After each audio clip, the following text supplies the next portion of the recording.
Okay, hello everyone and welcome to this live stream interview. If you are new to the channel, please do subscribe and hit that notification bell so you don't miss anything. Today we are joined by Stieven Lootens, a former natural bodybuilder that wants to share his story here. Please do subscribe. Okay. And welcome Steve, welcome to the channel. It's pleasure to have you. So let's start with your introduction. So just tell us a bit about you. Where do you live? What is your age? And so on. First things first, thank you. I have the opportunity to share my story on your amazing channel. You're doing an amazing job at it. Thank you. I'm from Belgium, West Flanders, not far from where you live, I guess, the same region. I'm a diabetic, type 1 diabetic for approximately 12-13 years now. And that's the reason I joined approximately a couple of years later, my first bodybuilding show, because I was a little skeptic to all the doctors' advices and they don't give me the answers I wanted. So I take my life in my own hands, approximately, like to say. So I started this journey because I don't want to depend on others and always asking for advice. I want to take my life in my own hands. Okay, so you told me you are a diabetic patient. At what age was that discovered? It was in my teenage years. I'm not sure what year, but it was because I was living a very unhealthy lifestyle, in my opinion. They always say type 1 diabetics, it's genetic and it's bad luck. But I guess I was living a little bit more healthy before I don't have the chance to develop it even more. But that's all speculation. That's not really a thing. Mm-hmm. And so when did you start in the bodybuilding industry? A couple of years later, when I was diabetic, I didn't know anything about nutrition or anything what's related to that. So I was thought to myself, the only people that know more than the doctors, in my opinion, at that time, are guys who compete in bodybuilding shows or such thing in that matter. So I thought to myself, why do not raise the bar for myself and compete at a show?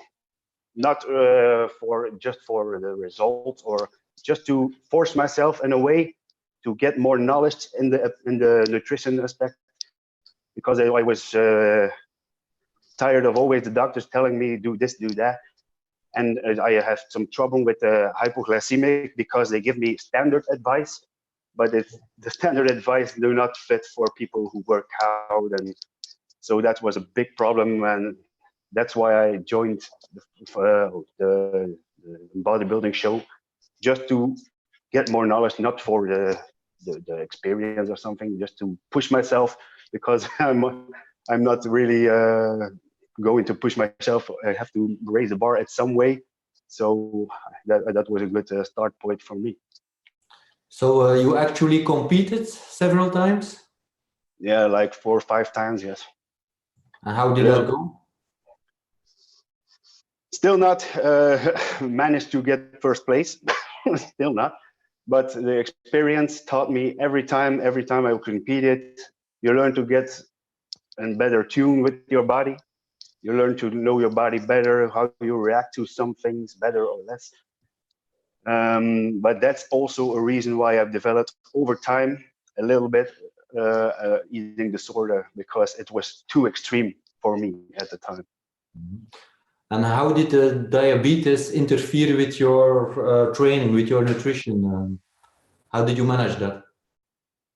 Approximately, it was pretty easy at the start, but I have noticed very fast that the standard advice from doctors and the insulin calculations, when you eat so much carbs, you need this much insulin, that was totally not correct for me. As I did that, I could kill myself. I could go hypoglycemic very fast. But that was like a light bulb for me, like, this is not right. It's not something else. So okay. And You stopped in the bodybuilding industry because of the eating disorders that you developed, and what kind of eating disorders were that exactly? Well, eating disorder I have developed as like binge eating disorder. Luckily, I could not, sorry for the word, puke because it was bulimia afterwards. I always eat myself till I going to explode almost, but very sick, but not puking. So maybe a little on the luck side because it's only getting worse after that. So yeah, but that's more a result from competing. You know, we all know competing is very tough. So you have to do it to really understand that. You develop all kinds of weird, strange things like eating lots of veggies and extreme like bowls from 1 kilo veggies. So you're never satisfied. You're always cold. You're tired. Everybody who have ever competed or tried to get very lean know that. So and that's a very dangerous place to develop an eating disorder if you're not coached well. And I was somebody, I have to admit that needed a lot of attention when I was in prep. That's why the coaches almost like, okay, I understand now why they was like, okay, well, I understand, but you have to do it. You know, they were pushing me a little aside at one point. And I was like, oh, they left me in the cold. They don't help me anymore. But I was really asking a lot of the coaches. So that's also a thing that stimulate me now to be my own coach and to be a coach to others because I have experienced all that. And that's a reason I see a lot of things that in this process, you develop habits, you develop other things that leads to eating disorder or unhealthy relationship with eating. And that's in the long run a lot more problems than the show itself. So. Mm-hmm. And when did you notice you were developing hormonal problems? Well, after a couple of shows, like I said, we all know it's tough a show, and there are hormonal adaptations at some point. Your testosterone goes down and such. That's a normal reaction on extreme dieting and extreme low calories and stuff. High output, low input. But at one time after the show, you it's normal. You have a binge episode. That's a little normal. You eat fries and stuff that you not have been eating for months, so you eat way too much. But you can. I was not able to stop at that point. So after that, I had the feeling. I have talked to other competitors, and after the show, you have a period where you always want to overeat. That's totally normal. That's your body telling you, hey, you have to eat, but you're going to die because you're so low in body fat. And we all know body fat keeps you alive and you're not eating. It's a normal process. So you overeat a couple of times, but you're able to stop. But I never really recovered from that. I always thought I was a weak someone or something that I not have the balls to recover or to compete maybe, or that was not for me. Later on, I had my annual visit to my endocrinologist. That's normal, and because I'm a type 1 diabetic, I need to go every year to get my blood levels checked, to get my forms in and sign and all that for my insulin use. And they always saw that my testosterone was at the low side, around or under 350. So that was on the low side, yes. But I asked for, is this not a problem? Because I already told them I did bodybuilding, but they looked at me like that. Was, oh yeah, you're a bodybuilder. Oh, that's normal. You have low testosterone. You're just like, we all see the guys who arrive here when it's gone wrong from using illegal substances. But that was really not in my case, really not. It was the opposite. I didn't know why my testosterone was plummet. and I asked for help because I didn't know, and I was feeling not like I used to, and tired and very moody and all the symptoms that goes along with it. And then I even have 2 weeks prior a show, ripped my bicep tendon for half. Now I understand that was from the low testosterone also, because I was not recovering, and the dieting and the high frequency of training and stuff. So it was a recipe for disaster, and I was training like a moron too. So that's also causing problems. Always pushing myself way too over the limit, never calculated my training before. So yeah, that was a recipe for disaster. So, And how did you eventually find help for your hormonal problems? Did you go to a GP or an endocrinologist, or how did you? My normal endocrinologist, I thought they would going to help me because it's an endocrinologist, you know. So that was the only people I know that could help me. I talked to two different ones. I had two different ones because I was moving from another region, from Belgium to another. And I had another endocrinologist who was closer to my home. So they give my file to the other doctor. And I talked to her the same way. So I asked her, is there nothing I can do to raise my testosterone? And she looked at me like the same way, like, yeah, bodybuilder. No, we can't help you. Very frustrating because I wasn't feeling good. So I started to search for answers, and I was always like, everybody knows me like that. Hey, I'm a die-hard natural. I don't touch anything. I was very proud for that, except my insulin use. But for that, I was giving medical file, if you will. I don't know how to say it in English. A medical paper that I have to give if there was a check from the doping control. That I have to give that file to show it that I needed insulin and that is not for usage for bodybuilding, for example. So, so I competed a couple of times with that file, no problem. But still wasn't recovering. I wasn't feeling myself. At home also, after 2-3 months, normally you should be recovered from a show if you're eating well, not too much, not like me. But still, my wife experienced it too. I was moody. I was tired. I was moody. Was very. It's not moody. It's more like almost aggressive at times. So, and at times I was working at my job, and I felt like, and 3 hours difference. The 1 hour I was tired as hell, like I was running a marathon before. And now half an hour to an hour later, I was feeling very happy and over the top and energy. Didn't know where it came from.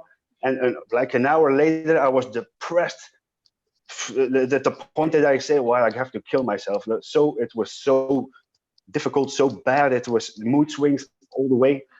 At that point, I know I wouldn't get any help from my endocrinologist. So they only accusing me. So I have to get my information elsewhere. I started to talk to people in the bodybuilding industry and explain my situation. They all say, yeah, that's from your low testosterone. The doctors told me, yeah, your testosterone, my free testosterone is very low, but the summary of the 3 testosterone levels, I don't know, the SBH, SBA, yeah. Yeah. The sum of the 3 is more than 1,000. So you're now having any problem. That's why I feel like I'm feeling now. That's not normal. I had never felt like that before, but it was no help whatsoever. So at one point, at this crazy day, my mood swings from extreme to the other. I went to my doctor almost like crying. I was visiting my doctor regularly. He already tested my blood several times too, every time the same low testosterone and stuff. And at one point, I went to the doctor. I called him. I can't live with myself like that. I'm going nuts. Before, if my kids played at home, they make a little bit too much noise. I was like, come on, stop this. I can handle this. I have to go outside and the silence. it was really a big mess. It's very hard to describe. You have to experience this before you understand it. I always say, if people ask me how does it feel, I was describing like when you're walking into a snowstorm with a lot of wind, the wind blowing in your ears like crazy.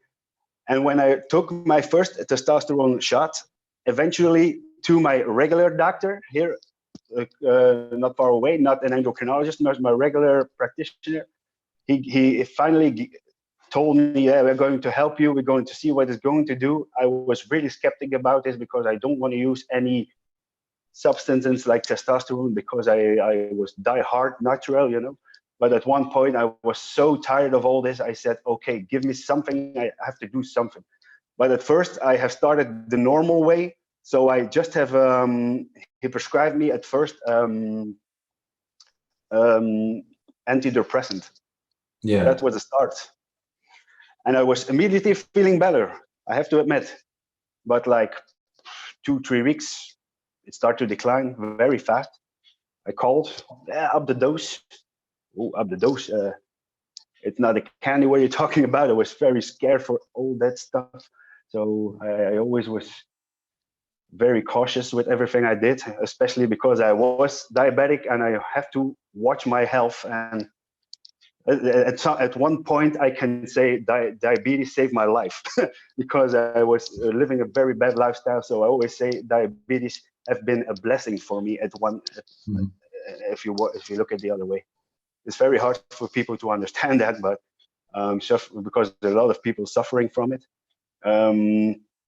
So he gave me an antidepressant, but it worked for a couple of days. Then up the dose a little bit. It was a very light one. Because he said, yeah, maybe you have to go to a little bit more in dose, another dosage like it was 10 milligram. You have to take 20 milligram. I said, no, I feel it's better, but that's not the thing that's bothering me. It's not what I'm feeling. It's not the solution. I feel it's not the solution. I didn't know what it was. I just know that I had low testosterone. I didn't want to use it. So I was looking for alternatives. Changes in diet, changes in everything I could because I don't want to use anything.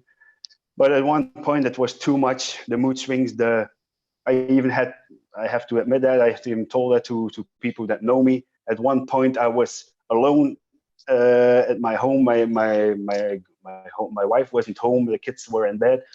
And I was sometimes at the aggressive side for a little stuff that wasn't relevant.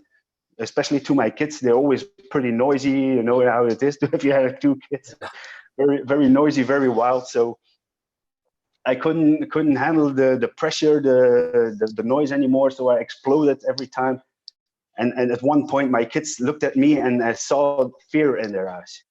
I was like, whoa, this is going too far. It's not who I want to be. That's not who I am. I was feeling that I was not myself, but I didn't know how to handle it. I only know that I was crying at the evening in my bed because why I'm reacting like this. I can't control myself. I know the day after I said to myself every time, tomorrow it's going to be a better day. I don't going to explode. But it already started in the morning. I was eating my breakfast. There was noise at the table. I was suffering inside, not telling anyone, but at the end of the day, I was like somebody who's going to explode from the inside out. So it wasn't helping at any way. So eventually I go to the doctor. I was telling, please help me. Please, like that, please help me. I can't handle it anymore.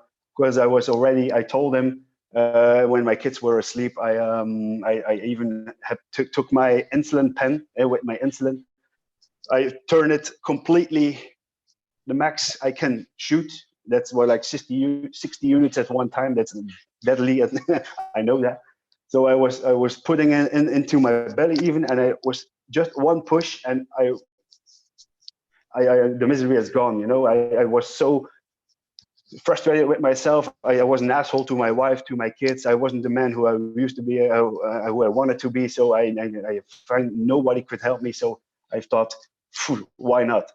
At that point, every time, luckily, I realized, what are you doing? That's not the solution. That's not who you are. That's just the feeling of the moment, that deciding things that you don't want to do. I don't know how to describe it exactly, but every time at that moment I had like a small click like that, and I did something stupid like that, luckily. But after my first testosterone shot, after fighting along with it, I was sitting at my table. It was sustanon at the time, and now I know it's not a good one because it's very unstable. I realized after that, but at first everything helps. After my first testosterone shot, very skeptic, but I have to do something, so I did it. The 2 days after, I guess, even in the first 24 hours almost, I sitting at a table with my wife, and I was telling to my wife, like, God, it's silent in here today. It's like, wow, that was the noise I had in my head. The noise, the wind, the snowstorm, and it was all gone at once. That was the strangest feeling for me. Is this always so silent here inside? You say, yeah, it's always like that. I can't remember the time it was so silent in here. So that was the biggest thing, like, whoa, that's the solution. Because I have gone to every phase. I was depressed, I was that, I was that, but that was never the case, actually. That's also why I had this eating disorder developed also. And that was my comforting. When I was stressed, when I was mad, when I started to eat because I didn't know how to manage myself. I started to eat till I was full, till I was sick, for like because a raise in cortisol probably calmed me down some way. I don't know how that's possible, but hey, everything was helping at the time except being normal. that wasn't the case. So that's what changed my life. But after a couple of weeks, 2 months after the sustanon injections, I was injecting 1 ampule in a month. I immediately felt better. All the problems seems to disappear more or less. But after a couple of shots, I was feeling that it didn't work like 4 weeks. After 3 weeks, I was getting fatigued, and the same symptoms starting to develop. A little less heavy than before, but they were there. And I called to the doctor, or I visited him, and I told him, is it possible? Yeah, you have, maybe it's better 1 every 3 weeks. Okay, I did that. Better, the same reaction for a couple of weeks, better. But then I started to develop injection swallowing and redness, and still I was feeling that it was not stable, the cystanon, because of the 4 esters. So I need to get more educated. So I talked to a lot of people in the bodybuilding industry who is very knowledgeable guys who have competed at let's say world level. So it was very good to talk to these guys. I was still very scared of everything because of this, but I have to do something because they told me it was a very bad testosterone. But I said, hey, it's helping me. I don't going to change. After time passes, all the symptoms came back. The swelling, the pain was even more extreme. Eventually I was end of my road again, and I didn't know what to do. I was really again the same with the testosterone at the same end point. I didn't reach anything better, or it was there. It's all stopped for me. Mm-hmm. And so you eventually found a doctor that could help you all the way with the hormones, the right testosterone, and so on. Yeah, it was a big search, and it was a shock to me. But eventually, to talking to the guys in the non-tested region of the bodybuilding industry, who are very knowledgeable, some guys, very smart, and everything they do, it's not like everything thinks. that they shoot up and they eat like a pig, and so they're very smart with everything they do. It's all calculated. It's all very. I was blown away to the knowledge of everything, I have to admit. So they advised me to go to a doctor.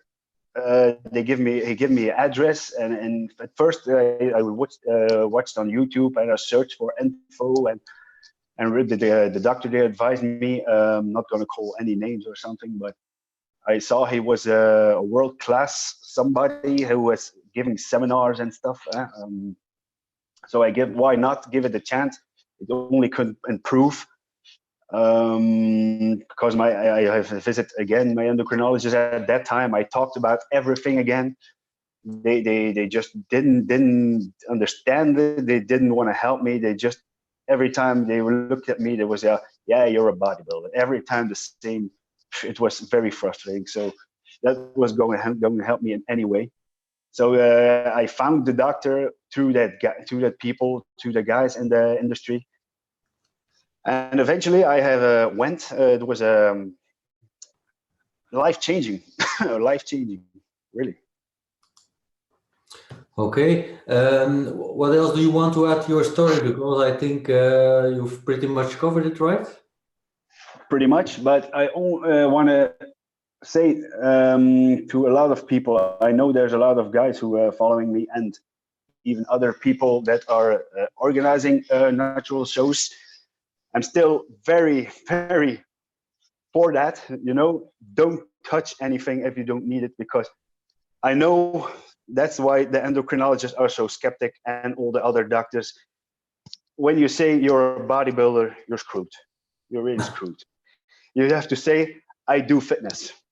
Yeah. And even then, they look at you like, yeah, with that mass, not that I'm that big, but when you're above average, you probably should be using something because it's not normal. No, they don't know. You weigh every time your food, you're tracking macros, you're tracking calories, you calculate your training, your sleep, it's out of the equation. It's just magic pills, right? Like everybody thinks. Yeah, people don't even realize that even pro bodybuilders that take all the anabolics in the world, they still have to watch their food, they still have to train. No, people don't realize that. They think it goes on by itself. And that's what I want to say very much. If you don't need it, don't touch that, because once you have started anything, it's never going to be the same in your body. The hormones are out of whack. So even with the so-called PCT, post-cycle therapy, you're not recovering from it. So you're on it maybe for the rest of your life. Maybe people like that, I don't know. But even to the people that are very natural, who are organizing this, organize the natural testing shows, it's very hard to understand that. That's why I wanted to put my story out through your channel, that I can reach a lot of more people, to say that I have become in that situation where I was diehard natural and I didn't want to touch anything, and that how can I describe it? Wrecked my body. I don't know how to describe it. I was running it down like a tuned up engine from a car. You're pushing it, but at some point it's gonna break. You're going very fast, very hard, but it's going to break eventually. So that's why I'm now on hormone replacement therapy, optimization therapy. That's it's a whole other story than that. When you're using anabolics to get big, it's just, I guess a lot of people know that in your channel, but I just say it again for the people who don't know that it's optimization. So I have to do a blood test, a very expensive one, I have to tell you, with a urine collection, and that's what they check in a comparison to see where you're deficient at. And the only thing I get is what I'm deficient at. So they discovered my thyroid wasn't functioning like it used to be. It's like 50%, I guess. My testosterone is low. I need to take DHEA and stuff. That's all pretty much illegal here in Belgium. You know, yeah, in Belgium is everything illegal, even the use of anabolics. It's testosterone. It's anabolics in for the doping control. I cannot get any a test. Is that the right word? A test to when I have a. That's my biggest problem right now. When I get a regular, they can't do that in Belgium. They can enter a gym and they can say you and you have to pee for the doping control. And either way, I am using the things to get healthy and stay healthy, and that's my biggest frustration. I don't have an official paper like my insulin because I don't really like what I'm doing. I never liked it. So when they check me, I'm on doping. That's what's frustrating me a lot. You cannot explain that to someone that I have to do this to stay normal, stay healthy. But when you have been in my shoes, I have to say it's really, really necessary. It's crazy what the body does when it's deficient in everything. I didn't want to believe it before, but now when I am optimized, I feel the difference. And I was suffering a long time before I even realized, really. Yeah, great story, Stieven. Great story. Thanks for the advice. So nowadays, you're coaching people yourself? Yeah, I always say it's my frustrations. I all put together to help as much people as I can with nutrition training. That's a package with me. It's not separated. It's nutrition and training. The mental side of it, because is a lot more mental than you think, more mental than all the rest. Because I always tell people, everybody can get results. The calculators are online. Everything is online. But coaching people, that's not something that everybody can do, because you have to work with the best for the clients. It's not always optimal in the papers or in the books, or you have to work the best thing for the client every time, so they can get as much out of it as they could on their terms, on their way of living. And that's the most difficult. It's not here you have your like most people do. I don't say it's not possible, it's not correct, but it's like, here you have your food that you can eat, the calories. Here you have your plan, and you have to follow it. If you don't follow it, yeah, it's not my deal. It's not my problem. I always have a little feeling a problem with that, because I know how I felt when I did that.